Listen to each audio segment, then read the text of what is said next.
네, 어느덧 마지막 강의까지 왔습니다. 자, 한 땀 한 땀 손가락 관절 마사지를 하며 여기까지 잘 따라와 주신 모든 분들께 감사드리며 자, 수고 많으셨습니다. 자, 본 강의를 통해 1강부터 8강까지 작성한 애니메이션에 카메라를 추가하여 더욱 생동감 있는 애니메이션을 만들어 보고 렌더링을 통해 동영상 파일로 내보내는 방법에 대해서 알아보도록 하겠습니다. 네, 우선 카메라 설정부터 진행하도록 하겠습니다. 자, 하단에 이 카메라 아이콘을 선택을 하시거나 상단의 이 씬 메뉴에서 카메라 에디터를 선택을 해 주시게 되면 현재 해당 씬에서 사용이 되고 있는 카메라 목록이 이렇게 표현이 되고요. 자, 카메라에 대한 설정을 또한 여기에서 진행을 해 줄 수가 있습니다. 자, 저희는 이 퍼스펙티브 카메라에 대해서 한번 설정을 해 보도록 할게요. 네, 우선 이 제너럴 탭에 보시면은 자, 현재 프로젝션 모드가 퍼스펙티브로 되어 있는데 이 퍼스펙티브를 선택을 해주시면 또 다양한 카메라에 대한 모드를 여기서 변경을 해줄 수가 있으시고 자, 밑에 이 필드 오브 뷰라고 해서 자, 지금 모드가 버티컬 지금 45도로 되어 있는데 이게 수직으로 45도 된 영역만큼 뷰로 보이도록 하겠다라는 의미입니다. 자, 그래서 요 FOV에 대한 값을 뭐 100으로 한번 변경을 해보겠다라고 하시면은 자, 보시는 것처럼 이렇게 어떠한 광각 카메라처럼 표현이 되는 것을 보실 수가 있겠고요.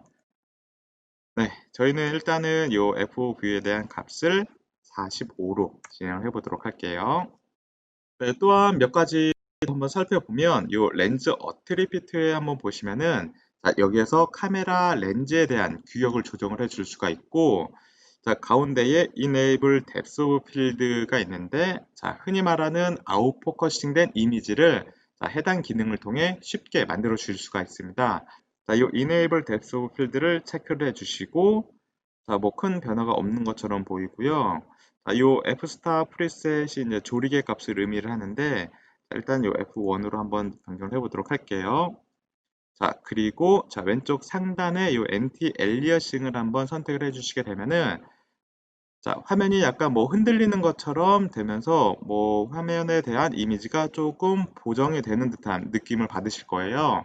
자, 요 엔티 엘리어싱에 대해서 간략하게 한번 설명을 해드리면 자, 컴퓨터 화면은 작은 사각형 픽셀로 구성이 되어 있다 보니 어떠한 둥근 객체라든지 곡선 표면 가장자리는 이제 꺾여 있는 듯한 계단 모양처럼 이렇게 표현이 되는데 자, 그래서 이런 가장자리를 더 픽셀화하여서 나타내는 이런 기술을 좀 보정을 해줄 수 있는 기술을 엔티 엘리어싱이라고 합니다. 네, 그래서 이 엔티 엘리어싱 기능을 활성화된 상태에서 자, 저는 이 파란색 이 로봇을 포커싱을 시키고 나머지 부분들에 대해서는 좀 아웃 포커싱 하고 싶다라고 하시면은 자, 이 포커스 디스턴스가 지금 이 거리에 나와 있어서 이 해당 거리가 지금 포커싱이 되어 있으니까는 자, 저는 이 로봇을 포커싱 해 보도록 할게요. 자, 마우스 왼쪽 버튼으로 해당 로봇을 더블 클릭하게 되면은 요 디스턴스 거리가 바뀌게 되면서 자, 해당 로봇이 있는 요 위치가 포커싱이 되고 나머지 부분들은 아웃 포커싱 되는 것을 보실 수가 있습니다. 네, 어떠신가요? 자, 이런 아웃 포커싱 된 이미지를 만드시려면 포토샵이라든지 어떤 이미지 에디터 툴을 사용을 해서 만들어 주셔야 되는데 자, V에 대해서는 이렇게 쉽게 만들어 주실 수가 있겠습니다. 네, 그리고 이 이미지 프로세싱 탭으로 이동해 주셔서 이 블렌딩 탭을 선택하셔서 자, 이 비네트 효과를 한번 부여해 보도록 할게요. 자, 그럼 보시는 것처럼 씬 모서리에 검은 라운드 형상이 부여가 됐고 자, 이 비네트에 대한 양이라든지 이런 뭐 반지름의 값, 그 다음에 뭐 비네트에 대한 뭐 반지름 흐림 정도를 여기서 수정해 줌으로써 씬에 대해서 조금 더 집중이 되는 효과를 얻으실 수가 있겠습니다. 또한 저희가 3강에서 환경 설정 시 VLED에서 제공되고 있는 배경은 배경 내에 조명이 있는 HDR 이미지라고 말씀을 드렸는데 자, 이미지 내에 삽입되어 있는 조명을 자, 요 글로우랑 글레어 기능을 자, 체크를 해 줌으로써 자, 불빛 및 그 빛번짐, 성광등의 값을 자, 요 항목에서 조정을 해 줄 수가 있습니다. 자, 그거에 대한 뭐 사이즈라든지 자, 글레어 값을 이용을 해서 자, 빛 번짐에 대한 강도를 또 조정을 해 줄 수가 있으시고요. 자, 이런 기능을 통하여서 조금 더 사실적인 이미지를 이제 만들어 주시면 되겠습니다.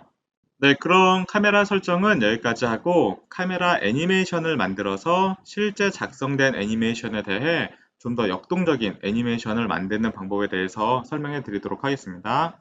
자, 일단 설정되어 있는 이 카메라 설정들은 자, 일단은 종료를 시켜보도록 하고요. 자, 뷰네트 효과도 한번 종료를 해보도록 하겠습니다. 자, Vred에서 카메라 애니메이션 방식은 캡처된 이미지에 대해 어떤 경로를 계산하여 만들어 주는데요. 자, 우선 저희가 처음 애니메이션을 시작하려는 그 위치로 한번 이동을 해보도록 하겠습니다. 자, 상단의 Anti-aliasing도 잠깐 끄도록 할게요. 자, 이 해당 뷰에서 이 플레이트가 컨베이어 라인을 따라서 쭉 내려오니까는 자, 이 위치에서부터 시작을 해보도록 하겠습니다. 자, 요 하단에 요 카메라 아이콘을 다시 한번 선택을 해주시고 자, 여기에서 퍼스펙티브 카메라를 이용을 해서 제가 뷰에 대해서 캡처를 할 거니까는 자, 왼쪽 하단에 요 플러스 버튼 눌러서 자, 맨 밑에 있는 요 트랙을 하나 만들어 보도록 할게요. 네, 그럼 퍼스펙티브 카메라에 이 트랙이 생성이 되는 것을 보실 수가 있고 자, 이 트랙을 이용해서 저희가 뷰를 캡처를 해주시면 되겠습니다. 자, 그래서 이 해당 뷰로 지정해 주신 다음에 자, 이 캡처 아이콘을 선택해 주시면 자, 해당 뷰가 이게 캡처가 되는 것을 보실 수가 있으시고요. 저희가 뷰를 이렇게 막 회전했다 하더라도 다시 원래 있는 그 뷰로 돌아가고 싶다 라고 하시면은 저희가 캡처한 이 뷰 포인트를 딱 클릭해 주시게 되면은 자, 해당 뷰로 이동이 되는 것을 보실 수가 있으시고요. 네, 그럼 이제 다음으로 보여줄 뷰에 대해서 제가 한번 이동을 해보도록 할게요. 자, 다음 뷰는 해당 로봇이 플레이트를 짚고 자, 반대편 컨베이어로 이송이 되는 부분이니까 제가 한 이쪽 뷰를 보이도록 할게요. 자, 뷰를 지정해 주셨다면 자, 이 캡처 아이콘을 클릭해 보도록 하겠습니다. 자, 그러면은 자, 첫 번째 캡처한 뷰, 두 번째 캡처한 뷰가 다 잘 들어오게 된 것을 보실 수가 있으시고요. 자, 그리고 마지막으로 플레이트가 이제 컨베이어 라인을 따라서 쭉 이송이 되니까 자, 이런 뷰를 한번 보이도록 할게요. 자, 해당 뷰로 지정을 해주신 다음에 이 캡처 눌러보도록 하겠습니다. 네, 그럼 세 개의 뷰가 자, 이렇게 하나의 어떠한 이미지 파일로 생성이 되었고요. 자, 그럼 이렇게 캡처된 이런 뷰에 대해서 자, 유기적으로 연결이 되는 카메라 애니메이션을 만들어주는 방법을 설명해 드리도록 할게요. 네, 그럼 저희가 첫 번째로 작성한 이 뷰에 대해서 자, 마우스 오른쪽 버튼 클릭해서 애니메이션 프로퍼티스에 들어가 주시고 자, 뭐 여기 페이드 인 타임이라든지 애니메이션 기간, 뭐 중지 시간 등을 설정해 줄 수가 있는데 자, 첫 번째 씬이니까 요 두 개 항목은 0초로 하고 자, 중지 시간을 저희가 한 2초 정도로 한번 해보도록 할게요. 자, 그 다음에 오버라이드 트랙 세팅 체크해 주시고 오케이 눌러 주시고요. 자, 그 다음에 이 두 번째 씬에 대해서도 마우스 오른쪽 애니메이션 프로퍼티스에 들어가 주신 다음에 이 페이드 인 타임은 괜찮고 자, 애니메이션 기간이 자, 이전 뷰에서 이 해당 뷰로 넘어올 때 그 전환 시간을 의미를 하게 됩니다. 자, 요거는 저희 한 3초 정도로 한번 해볼게요. 3초 정도로 진행을 하고 자, 중지 시간은 그냥 0초로 진행해 보도록 하겠습니다. 자, 오버라이드 트랙 세팅 체크하시고 오케이. 자, 뷰 포인트 2번에 대해서도 마우스 오른쪽 애니메이션 프로퍼티스에 들어가서 자, 이것도 애니메이션 시간은 자, 한 1초로 한번 해볼까요? 이전 뷰에서 해당 뷰로 전환이 되는 시간은 1초로 하고 자, 중지 시간은 이제 마지막 씬이니까 그냥 0초로 해보도록 하겠습니다. 자, 오버라이드 트랙 세팅도 체크해 주시고 오케이 버튼 눌러보도록 할게요. 자, 그러면 저희가 설정한 이 세 개의 뷰에 대해서 자, 유기적으로 자, 카메라 애니메이션이 됐는지 요 플레이 버튼 눌러보도록 할게요. 자, 그러면은 저희가 2초가 멈추도록 했나요? 자, 다음 뷰로 넘어가고 또한 뷰 포인트 2번에 대해서 이렇게 쑥 지나가게 되는 것을 보실 수가 있습니다. 자, 뷰 포인트 2번을 넘어갈 때 너무 조금 빠르게 진행이 되니까 자, 애니메이션 프로퍼티스에 다시 들어가서 자, 애니메이션 기간 한 2초 정도로 하고 오케이 해보도록 할게요. 이렇게 카메라 애니메이션까지 작성하셨으면 구동 애니메이션과 합쳐서 하나의 영상으로 만들어주는 작업을 진행해 주시면 됩니다. 자, 하단에 이 클립 아이콘을 선택을 하시거나 상단의 애니메이션 탭에 이 클립 메이커를 선택을 해주시면 자, 해당 작업을 진행해 줄 수가 있는데 먼저 저희가 만든 카메라 애니메이션을 한번 추가해 보도록 할게요. 자, 왼쪽 하단에 이 플러스 버튼을 눌러서 자, 이 카메라 트랙을 한번 추가해 보도록 하겠습니다. 자, 그럼 저희가 만든 이 트랙이 하나밖에 없기 때문에 여기 하나만 올라오게 되고요. 해당 트랙 선택하시고 자, OK 눌러주시게 되면은 자, 이 클립 메이커에 저희가 만든 카메라 애니메이션이 추가가 된 것을 보실 수가 있으시고 그리고 구동 애니메이션도 한번 추가해 볼 텐데요. 자, 구동 애니메이션 추가 시 먼저 이제 각 애니메이션 된 객체를 블록으로 전환을 해 주셔야 됩니다.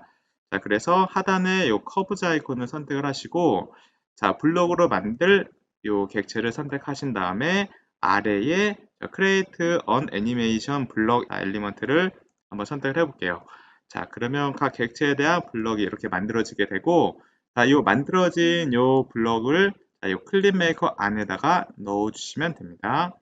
자, 블럭을 한번 선택을 해볼게요. 자, 여러 개의 블럭을 선택을 해주신 다음에 자, 드래그 앤 드랍으로 이 클립 안에다가 싹 넣어주시게 되면은 저희가 만든 카메라 애니메이션과 자, 구동 애니메이션이 함께 들어가 있는 것을 보실 수가 있겠습니다. 네, 그럼 한번 플레이를 해볼까요? 자, 열려있는 다른 에디터들은 닫아주시고, 자, 좀 기대가 되지 않습니까? 자, 하단에 요 종료 버튼 눌러주신 다음에, 정지 버튼 눌러주시고, 자, 플레이 한번 해보도록 할게요. 자, 그럼 플레이트가 내려오고, 자, 해당 로봇이 짚고, 자, 반대편, 자, 컨베이어로 이렇게 이동이 되는, 자, 이런 애니메이션을 이제 만들어 주실 수가 있으시고, 자, 만일 조금 더 뭐 카메라에 대해서 좀 수정을 하고 싶다라고 하시면은 자, 동일하게 아까 이 카메라 에디터에 들어가신 다음에 자, 아까는 뭐 뷰 1에서 뷰 2로 전환이 되는 게 뭐 조금 느린 것 같다라고 하시면은 뷰 2에서 마우스 오른쪽 버튼 눌러서 애니메이션 프로퍼티스에서 자, 요 시간을 뭐 한 2.5초다 뭐 3초로 변경을 해 주시게 되면은 자, 자동으로 요 클립 메이커에서도 요 카메라 트랙에 대한 시간이 늘어나게 됩니다. 자, 한번 종료했다가 플레이 한번 해볼까요? 자, 그럼 보시는 것처럼 조금 더 원하는 그런 어떠한 그 뷰에 대해서 자세히 또 보실 수가 있으시겠죠? 자, 네, 예쁘게 잘 된 것 같습니다. 네, 드디어 마지막 작업입니다. 이제 렌더링이라는 작업을 통해 결과물을 얻으실 텐데, 자, 이때 레이트레이싱, 즉 렌더 설정에 따라 빛의 반사 및 굴절을 고려하여 표현이 되는 기술을 의미하고요. 이 레이트레이싱을 활성화한 상태에서 해당 재질이 최종적으로 어떻게 표현이 될지를 실시간으로 확인해 보고 렌더링을 진행을 하시면 됩니다. 자, 방법은 이 상단의 엔티 엘리어싱과 레이트레이싱을 선택을 해주시면 자, 마우스 아이콘 옆에 실시간으로 렌더링을 처리하는 진행률이 나오게 되는데 자, 그럼 이런 레이트레이싱 품질을 설정할 수 있는 방법에 대해서 한번 알아보도록 하겠습니다. 네, 하단에 이 렌더 아이콘을 선택을 하시거나 상단의 렌더링에서 렌더 세팅에 들어가시면 자, 렌더 설정과 관련된 항목들을 보실 수가 있으시고요. 자, 이 레이트레이싱 퀄리티 탭으로 이동해 주시면 일루미네이션 모드의 인터랙티브와 스틸 프레임이 있습니다. 자, 인터랙티브 같은 경우에는 자, 해당 작업 씬에서 어떠한 움직임이 적용이 될 때의 퀄리티를 설정을 해 주시는 거고 자, 이 스틸 프레임 같은 경우에는 이와 반대로 작업 화면에서 움직임이 멈추거나 뭐 정지된 상태에서 적용이 되는 퀄리티 품질을 의미를 하게 됩니다. 자, 그래서 이 인터랙티브 같은 경우에는 이 프리 컴퓨티드로 지정을 해주시면 되고, 이 스틸 프레임 같은 경우에는 자, 뭐 최종적으로 이제 내보낼 그 렌더 퀄리티에 따라서 좀 달라지긴 하겠지만은, 저는 이 프리 컴퓨티드 앤 섀도우로 한번 설정해 보도록 할게요. 자, 각 모드에 대한 자세한 설명은 저희가 제공해드린 매뉴얼에도 나와 있으니까는 해당 매뉴얼을 참고를 해주시면 될 것 같습니다. 네, 그럼 저희가 만든 애니메이션을 동영상 파일로 내보내 보도록 할게요. 자, 상단의 파일 아웃풋 탭에서 애니메이션의 요 애니메이션을 선택을 해주시고 자, 타입은 저희가 클립에 있는 애니메이션을 내보낼 거니까 클립 선택하시고 자, 애니메이션 클립은 하나밖에 없겠죠. 트랙 언더바 클립 지정해 주신 다음에 자, 이 포맷은 이미지로 내보낼 건지 자, 무비 동영상 파일로 내보낼 건지 지정할 수가 있는데 자, 이미지로 해 주시는 것을 권장해 드립니다. 자, 왜냐하면 무비로 했었을 경우에 자, 애니메이션이 중간에 수정이 돼야 된다. 혹은 렌더링 시에 어떤 오류가 발생이 됐다라고 하시면은 처음부터 렌더링을 진행을 해줘야 되기 때문에 시간이 좀 오래 걸립니다. 하지만 이 이미지로 내보낼 경우 수정이 발생된 그 지점부터 다시 이미지로 내보내시면 되니까는 그 이전까지 렌더링한 결과는 그대로 살릴 수가 있으니까 시간적인 관계에서도 많이 세이브가 되실 수가 있으시겠죠. 네, 그리고 이 use 클립 레인지를 선택하시게 되면은 클립 범위 안에 있는 내용을 다 내보내 보도록 하겠다라는 거고요. 자, 아니면은 뭐 시작 프레임과 끝 프레임을 지정을 해서 원하는 범위만큼도 내보내 주실 수가 있겠습니다. 네, 그럼 이미지에 대한 설정은 요 상단의 이미지 탭에서 해 주실 수가 있는데, 네, 이미지 사이즈 프리셋에서 원하는 그 이미지에 대한 사이즈를 조정을 해주시면 되고요. 해당 이미지를 어디에다 내보내겠냐라고 요 경로에서 지정을 해주시면 되겠습니다. 네, 이렇게 다 설정이 끝나시면은 하단에 이 렌더 버튼을 클릭해 주시게 되면은 이미지 파일로 내보내지게 되고요. 내보낸 이미지 파일은 뭐 프리미어라든지 동영상 편집기 프로그램을 이용을 해서 합쳐 주셔서 동영상 파일로 내보내 주시면은 저희가 만든 애니메이션을 동영상 파일로 만들어 줄 수가 있겠습니다. 네, 그럼 본 강좌는 여기까지 진행하도록 하겠는데요. 업무에 조금이나마 도움이 되고자 열심히 강좌를 준비해 봤는데, 원하는 결과물을 얻으셨나요? 저와 함께 처음부터 본 강의까지 잘 따라와 주신 모든 분들께 정말 깊은 감사의 말씀을 드리고, 이렇게 온라인이 아닌 오프라인에서 함께 얘기하고 또한 만나는 이런 시간들이 왔으면 참 좋겠습니다. 강의를 따라 하시면서 문의사항이나 브이레드 제품에 대한 소개가 필요하시다면 언제든 저희 단군 소프트로 연락을 주시면 자세히 안내해 드리도록 하겠고요. 다시 한번 본 강좌에 대해 관심 있게 함께 진행해 주신 모든 분들께 감사의 말씀을 드리며 이만 마치도록 하겠습니다. 감사합니다.